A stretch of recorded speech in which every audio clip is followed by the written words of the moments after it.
जितने लड़के कहते हैं ना कि सर मेरे पास पढ़ने के लिए पैसा नहीं है, तो हम दिल से दुआ देते हैं यार तुम लोग का रिजल्ट हो जाएगा। सच बताते हैं, जिसने संघर्ष किया इस जीवन में उसको ये चीज हो जाता है, बहुत उसके अंदर मेहनत आता है पढ़ने के लिए। जिसके जीवन में संघर्ष नहीं है कभी आगे ही नहीं जा सकता है, कभी आगे नहीं जाएगा जो संघर्ष नहीं किया। आपको लगता है खान सर यहाँ आ गए, भाई आप कभी देखे होंगे ना, हम कुछ सारे गुरुद्वारा जो होता है ना, गुरुद्वारा उसमें जाके खाना खाए हम। सोचो गुरुद्वारा में जाके खाना खाए, वो भी नहीं था मेरे पास। गुरुद्वारा में वो लोग ना गरीब अमीर नहीं देखता है, हिंदू मुस्लिम नहीं देखता है, और वहां जाके वो लोग खाना खिला देते हैं।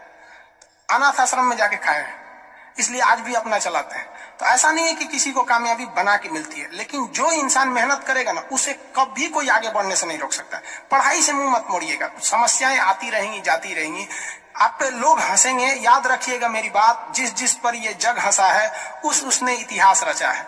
हमारे रिलेशन में बहुत से लोग कहते थे कि क्या ये लड़कवा को पढ़ा रही है, क्या करेगा, पढ़ के कोई राजा महाराजा हो जाता है। हाँ, एक भेजिए कहीं काम करने के लिए, सऊदी उदी भेज दीजिए। मुस्लिम लोग तो ज्यादातर सऊदी चल जाते हैं, लेकिन मम्मी मेरी नहीं, मम्मी को पथरी था फिर भी नहीं पढ़ा। कहती नहीं बहू तुम पढ़ो ही पढ़ो। आज तो मन नहीं करता उन लोगों से बात करने का, और कहते हैं कि देखो पढ़ाई का मतलब क्या होता है। तो इसलिए हम आपको भी कहते हैं, थोड़ी तकलीफ होगी बाबू, आप गरीब घर के होंगे, मेहनती घर के होंगे, थोड़ी तकलीफ होगी, शायद घर से पैसे कम आते होंगे, लॉकडाउन में और कम आते होंगे, तो आप घबराइएगा नहीं बाबू इससे। लॉकडाउन में यदि आपको तकलीफ बढ़ी है तो आप मेरी बात मानिए, आप खुश हो जाइए, बहुत ज्यादा खुश। रीजन समझिए, रेस में जब घोड़ा दौड़ता है ना, तो घोड़े के पीठ पर बैठा हुआ उस घोड़े का मालिक उसे चाबुक से घोड़े को बहुत मारता है, बहुत मारता है। घोड़ा को दर्द होता है, वो सोचता है कि मेरा मालिक हमको तकलीफ क्यों दे रहा है। उस घोड़े को पता ही नहीं है यार तुम्हारा मालिक तुम्हें जिताना चाहता है।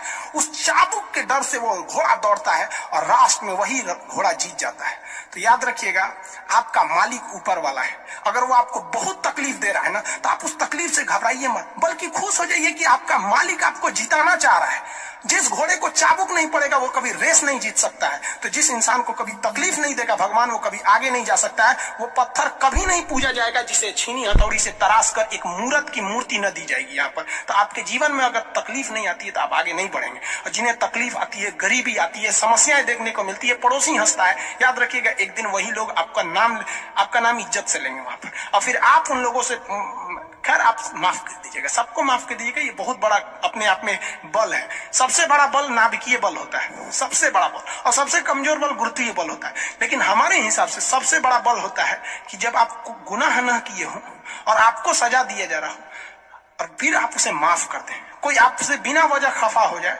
और आप उसे माफ कर दे, ये भाई साहब दुनिया का सबसे बड़ा बल है। ये सबके पास नहीं होता है। अगर ये बल आ गया ना तो फिर आप बहुत आगे जाए, इसलिए तकलीफ नहीं हो जाएगा। बहुत